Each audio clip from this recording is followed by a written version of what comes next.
প্রিয় পঞ্চম শ্রেণীর ছাত্রছাত্রীরা, তোমাদেরকে সিআরটি জিওগ্রাফি ক্লাস চ্যানেল থেকে স্বাগত জানাই। আজ আমি তোমাদের পঞ্চম শ্রেণীর দ্বিতীয় ইউনিট টেস্ট অর্থাৎ দ্বিতীয় পর্যায়ক্রমিক মূল্যায়ন 2025 সালে কী ধরনের প্রশ্ন আসবে সেই নিয়ে আলোচনা করব। প্রথমে আমি তোমাদের সিলেবাসটা একটু আলোচনা করে দিই। তোমাদের দ্বিতীয় পর্যায়ক্রমিক মূল্যায়নে যে সিলেবাসটি আছে, পশ্চিমবঙ্গের সাধারণ পরিচিতি, পরিবেশ ও সম্পদ, পরিবেশ ও উৎপাদন 58 পৃষ্ঠা থেকে তোমাদের পাঠ্য বই আমাদের পরিবেশ 58 পৃষ্ঠা থেকে 113 পৃষ্ঠা। চলো এবার প্রশ্নগুলো দেখে নেওয়া যাক। এটা 2024 সালের প্রশ্ন, তোমরা একটা মডেল প্রশ্ন হিসাবে ধরে রাখতে পারো। তবে এই ধরনের প্রশ্নগুলি তোমাদের কিন্তু পরীক্ষায় আসে। তোমরা তোমাদের নাম, রোল, বিভাগ অবশ্যই লিখবে। প্রথম যে দাগের প্রশ্নটি আছে, সঠিক উত্তরটি বেছে নিয়ে তার তলায় দাগ দাও। দেখো, বক্রেশ্বর তাপবিদ্যুৎ কেন্দ্রটি মুর্শিদাবাদ, মালদা, বীরভূম, কোচবিহার জেলায় আছে। তাহলে সঠিক উত্তরটি তোমাদের পাঠ্য বই দেখো 79 পৃষ্ঠায় আছে। সঠিক উত্তরটি হবে বীরভূম জেলায়। তোমাদের পাঠ্য বই 79 পৃষ্ঠা দেখো, নিচের দিকে দেখো বীরভূম জেলায়, এই যে এখানে কিন্তু বক্রেশ্বর তাপবিদ্যুৎ কেন্দ্রটি আছে। পরের প্রশ্ন, গাঙ্গেয় সমভূমির দক্ষিণ অংশকে বলা হয় কলকাতা, সুন্দরবন, গঙ্গাসাগর না পশ্চিমবঙ্গ? এই উত্তরটি তোমাদের পাঠ্য বই 71 পৃষ্ঠায় আছে। এখানে সঠিক উত্তরটি হবে সুন্দরবন। দেখো, গাঙ্গেয় সমভূমির দক্ষিণ অংশটি হচ্ছে বিরাট বন, এটা হচ্ছে সুন্দরবন। দেখো, বই কিন্তু তোমরা খুঁটিয়ে খুঁটিয়ে পড়বে, কারণ এই বইয়ের লাইন থেকে কিন্তু প্রশ্ন আসে। পরের প্রশ্ন, দেশের মানুষকে হাতে কলমে শিক্ষার কথা বলেছিলেন স্বামী বিবেকানন্দ, ক্ষুদিরাম বসু, রাজা রামমোহন রায়, ভগৎ সিং? এই উত্তরটি তোমাদের পাঠ্য বইয়ের 90 পৃষ্ঠায় রয়েছে। সঠিক উত্তরটি হবে স্বামী বিবেকানন্দ। দেখো, এই যে পরিষ্কার এখানে লেখা আছে যে দেশের সমস্ত মানুষ যাতে লেখাপড়া শিখতে পারে, ঠিক আছে, এখানে আছে না জায়গাটা। দেখো, স্বামী বিবেকানন্দ দেশের মানুষকে হাতে কলমে শিক্ষার কথা বলেছিলেন। দেখো, এই যে মনীষীরা আছে, এখান থেকে কিন্তু অনেক প্রশ্ন আসে। তোমাদের 90 পৃষ্ঠা, 91 পৃষ্ঠা এগুলো তো ভালো করে দেখবে। পরের প্রশ্ন, হলুদ মালায় ঘেরা সবুজ ক্ষেত। এখানে হলুদ মালা বলতে কি বোঝানো হয়েছে? ধান ক্ষেত, আলুর ফুল, সর্ষে ফুল না চা গাছের ফুল? এই উত্তরটি তোমাদের পাঠ্য বই 106 পৃষ্ঠায় রয়েছে। এখানে হলুদ মালায় ঘেরা সবুজ ক্ষেত বলতে এখানে সর্ষের ফুলকে বোঝানো হয়েছে। দেখো, তোমরা ভাবতেই পারবে না যে এইভাবে প্রশ্ন আসে। দেখো, হলুদ মালায় ঘেরা সবুজ ফুল, সর্ষের ফুল, হলুদ ফুল, এটা 106 পৃষ্ঠায় রয়েছে। এরপরে আসছি আমরা, শূন্যস্থান পূরণ করো 2 নম্বর দাগে, যে কোনো 3টি। আগে কীটনাশক হিসাবে জমিতে ড্যাশ ব্যবহার করা হতো। এখানে সঠিক উত্তরটি হবে নিম পাতা ব্যবহার করা হতো। এটি তোমাদের পাঠ্য বই 100 পৃষ্ঠায় রয়েছে। আচ্ছা, তোমরা 100 পৃষ্ঠা দেখে নাও। এরপরে আসছি আমরা দ্বিতীয় প্রশ্ন, ভগিনী নিবেদিতা নিজের জীবনে পরোয়া না করে ড্যাশ রোগীদের সেবা করেছিলেন? উত্তরটি হবে প্লেগ রোগীদের সেবা করেছিলেন। এটি 90 পৃষ্ঠায় রয়েছে উত্তরটি। বিষ্ণুপুর ড্যাশ শিল্পের জন্য বিখ্যাত? দেখো, বিষ্ণুপুর পোড়ামাটির শিল্প বা বস্ত্র শিল্পের জন্য বিখ্যাত। এটির উত্তর তোমাদের পাঠ্য বই 81 পৃষ্ঠায় রয়েছে। তো ড্যাশ নদীর পূর্ব তীরে কোচবিহার অবস্থিত? উত্তরটি হবে তোরসা নদীর পূর্ব তীরে কোচবিহার শহরটি অবস্থিত। এরপর আসছি আমরা 3 নম্বর দাগে, নিম্নলিখিত বাক্যগুলি সঠিক হলে পাশে ঠিক চিহ্ন দাও এবং ভুল হলে তার ভুল চিহ্ন দাও, মানে ক্রস দিয়ে দাও। প্রথম প্রশ্ন হচ্ছে, শিলিগুড়িতে গরুমারা অরণ্য আছে না? এটা ভুল, ঠিক আছে, এটা ভুল উত্তর। এই উত্তরটি তোমাদের পাঠ্য বই 76 পৃষ্ঠায় রয়েছে। কারণ সঠিক উত্তরটি হবে কোথায়? সঠিক উত্তরটি হবে জলপাইগুড়িতে। তাহলে সঠিক উত্তরটি কি হবে? জলপাইগুড়িতে গরুমারা অরণ্য রয়েছে, এটা মনে থাকে যেন। চন্দ্রকেতু রাজার দুর্গটি বিদ্যাধরী নদীর নিকট গড়ে উঠেছিল। এটা সঠিক, তাই এটা ঠিক হয়েছে। এটা 69 পৃষ্ঠায় রয়েছে উত্তরটি। জওহরলাল নেহরু স্বাধীন ভারতের প্রথম শিক্ষামন্ত্রী ছিলেন না? এটা ভুল। স্বাধীন ভারতের প্রথম শিক্ষামন্ত্রী জওহরলাল নেহরু ছিলেন না, ছিলেন আবুল কালাম আজাদ। উনি স্বাধীন ভারতের প্রথম শিক্ষামন্ত্রী, তাই এটা যেহেতু জওহরলাল নেহরু আছে তাই এটা ভুল। এবার আসি, পোলো দিয়ে মাছ ধরা হয়। ঠিক, পোলো দিয়ে কিন্তু মাছ ধরা হয়। এর উত্তরটি 118 পৃষ্ঠায় রয়েছে। আর এই শিক্ষামন্ত্রী এই উত্তরটি 93 পৃষ্ঠায় রয়েছে, তোমরা বইয়ে দেখে নাও। পরে আমরা আসি 4 নম্বর দাগে, নিম্নলিখিত প্রশ্নগুলি সংক্ষেপে উত্তর দাও। দেখো দুটি করতে হবে, 4টি দেওয়া আছে। পশ্চিমবঙ্গের রাঢ় অঞ্চলের ভূপ্রকৃতি সংক্ষেপে বর্ণনা করো। এই উত্তরটি তোমাদের পাঠ্য বইয়ের 66 পৃষ্ঠায় রয়েছে। চলো দেখে নেওয়া যাক কীভাবে উত্তরটি আমরা লিখব। দেখো পাঠ্য বইয়ে তোমাদের আছে, কত পৃষ্ঠায় বলেছি, পাঠ্য বইয়ে তোমাদের 66 পৃষ্ঠায় রয়েছে, কিন্তু আমি উত্তরটি একটু সুন্দর করে সাজিয়ে গুছিয়ে লিখেছি, তোমরা পারলে খাতায় টুকে নাও। দেখো রাঢ় অঞ্চলের ভূপ্রকৃতির যে বৈশিষ্ট্য বলছে, রাঢ় অঞ্চলটি পশ্চিম মালভূমি অঞ্চল থেকে আগত নদী সমূহের দ্বারা, মানে নদীর দ্বারা যে সমস্ত যে বালি বা পলি এগুলো সঞ্চয়ের ফলে সৃষ্টি হয়েছে। 1, এই অঞ্চলটি পশ্চিম থেকে পূর্ব দিকে ঢালু। 2, সাধারণভাবে অঞ্চলটি সমভূমি বলা হলেও এর উত্তর এবং পশ্চিম ভাগে কিছু উঁচু নিচু বা তরঙ্গায়িত ভূমি দেখতে পাওয়া যায়। মানে এটা সমভূমি বলা হলেও কিন্তু এর উত্তর পশ্চিম অংশে কিন্তু এভাবে ঢেউ খেলানো থাকে, এটা উঁচু নিচু থাকে। আচ্ছা, আর 4 নম্বর পয়েন্টে তোমরা যেটা লিখবে, রাঢ় অঞ্চলের অধিকাংশ স্থান উর্বর দোআঁশ মাটি দ্বারা গঠিত। এই 4টি পয়েন্ট তোমরা সুন্দর করে খাতা টুকে নাও। পরের প্রশ্ন, আমরা সাধারণতন্ত্র দিবস কেন পালন করি? খুব ইম্পর্টেন্ট প্রশ্ন, এটা খুব ইম্পর্টেন্ট প্রশ্ন কিন্তু এইটা, যে আমরা কেন সাধারণতন্ত্র দিবস পালন করি। এই উত্তরই তোমাদের পাঠ্য বইয়ে 93 পৃষ্ঠায় রয়েছে। দেখো সাধারণতন্ত্র দিবস আমরা কেন পালন করি, আগে তোমাকে এইটা ভালো করে লিখতে হবে, পড়তে হবে। সাধারণতন্ত্র মানে সাধারণ মানুষই দেশ চালাবে, রাজার ছেলে রাজা হবে এমনটি চলবে না।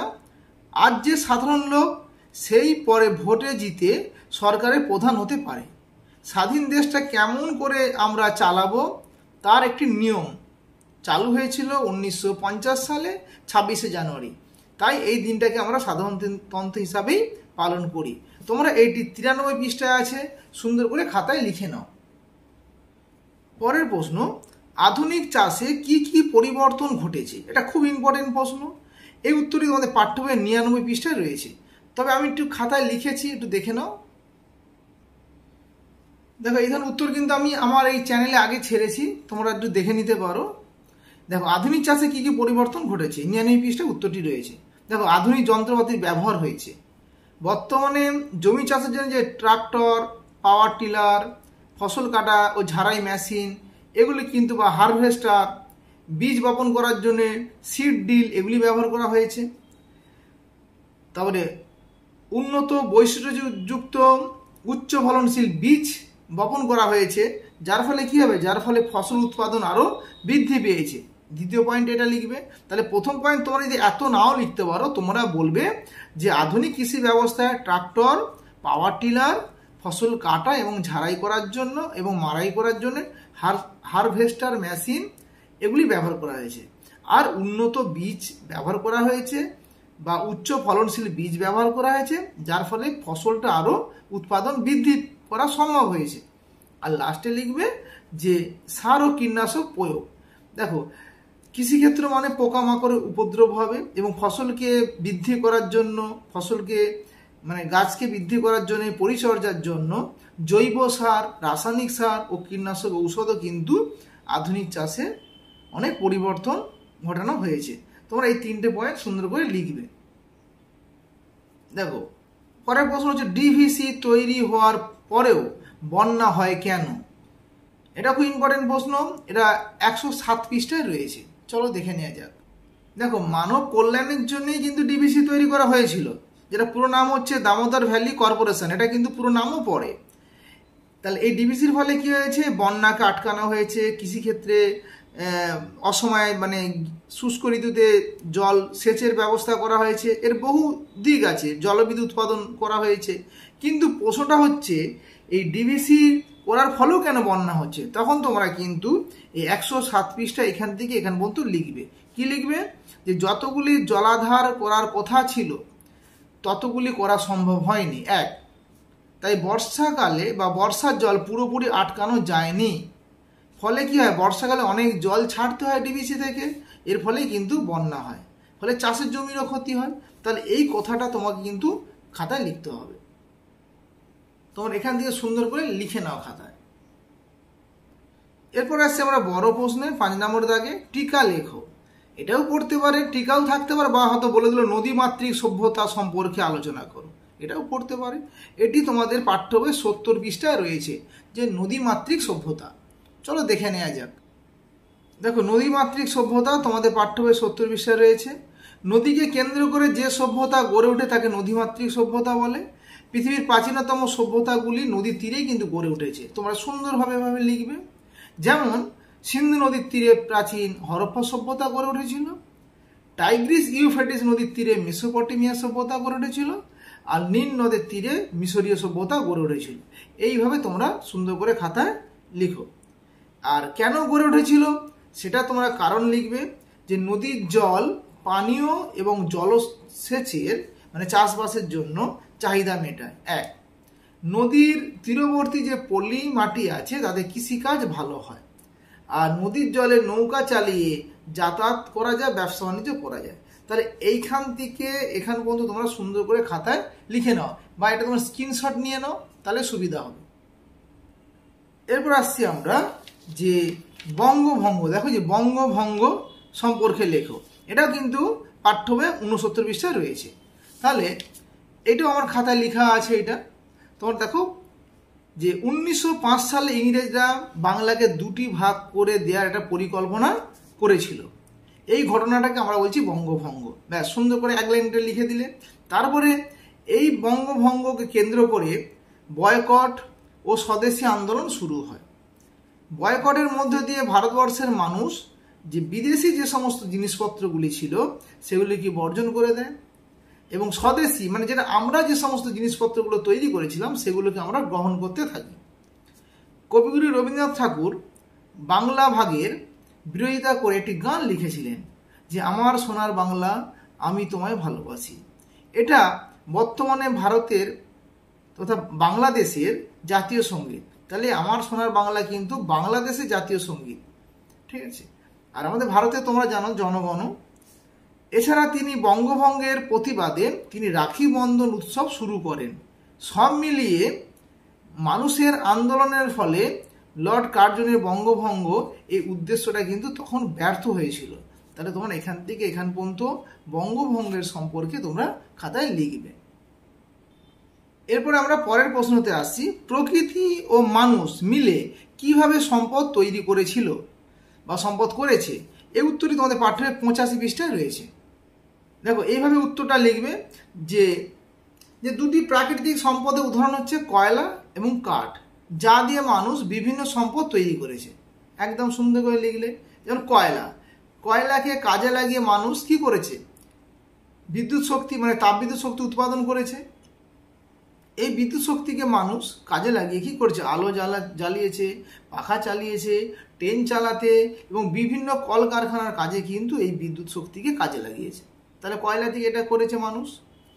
দ্বিতীয় বর্ণ হচ্ছে কাঠ। দেখো, খুব সিম্পল করে লেখা আছে যে মানুষ কাঠ দিয়ে কি করেছে, মানুষ নরম কাঠ দিয়ে কাগজ তৈরি করতে শিখেছে। জানালা, দরজা, চেয়ার, টেবিল যে সমস্ত বাড়ির আসবাবপত্র আছে সেগুলো কিন্তু এই মানুষ কাঠ দিয়ে করতে শিখেছে। তাহলে কয়লা এবং কাঠ এই দুটো হচ্ছে প্রাকৃতিক সম্পদ, এবং মানুষ তার জ্ঞান, বুদ্ধি, পরিশ্রম এগুলির মাধ্যমে কিন্তু সম্পদ তৈরি করেছে। বুঝতে পেরেছো? এই 2টি পয়েন্ট তোমরা সুন্দর করে খাতায় লিখে নাও। পরের প্রশ্ন, লুপ্তপ্রায় মাছ সংরক্ষণের উপায়গুলি সংক্ষেপে লেখো। মানে যে সমস্ত মাছগুলি হারিয়ে যাচ্ছে, লুপ্তপ্রায়, সেগুলিকে আমরা কিভাবে সংরক্ষণ করব। 115 থেকে 116 পৃষ্ঠায় এর উত্তরটি কিন্তু দেয়া আছে। দেখো, সুন্দর করে একটা উত্তর আমি লিখেছি, যে পঞ্চায়েত কিভাবে লুপ্তপ্রায় মাছ বাঁচাতে পারে। এটা তো আমাদের বইয়ের হেডলাইনটি আছে। তো তোমরা এইগুলো লিখবে এভাবে, যে লুপ্তপ্রায় মাছের একটি তালিকা তৈরি করতে হবে, যে কোন কোন মাছ লুপ্তপ্রায়, ঠিক আছে। এরপর মাছগুলি কোথায় জন্মায় সেগুলি চিহ্নিত করতে হবে। তারপরে একটা করে নিষেধাজ্ঞা মানে নিষেধ করা বোর্ড আর কি, যে ঝুলিয়ে দিতে হবে সেই জায়গায় যেখানে এই মাছটা ধরা যাবে না, ঠিক আছে। মোরালা মাছ ধরা যাবে না। এই বিভিন্ন যে সমস্ত মাছগুলি লুপ্ত, সরপুঁটি মাছ, ল্যাদোস মাছ, এগুলো হচ্ছে লুপ্তপ্রায়। একটা নিষেধাজ্ঞা বোর্ড ঝুলিয়ে দিতে হবে।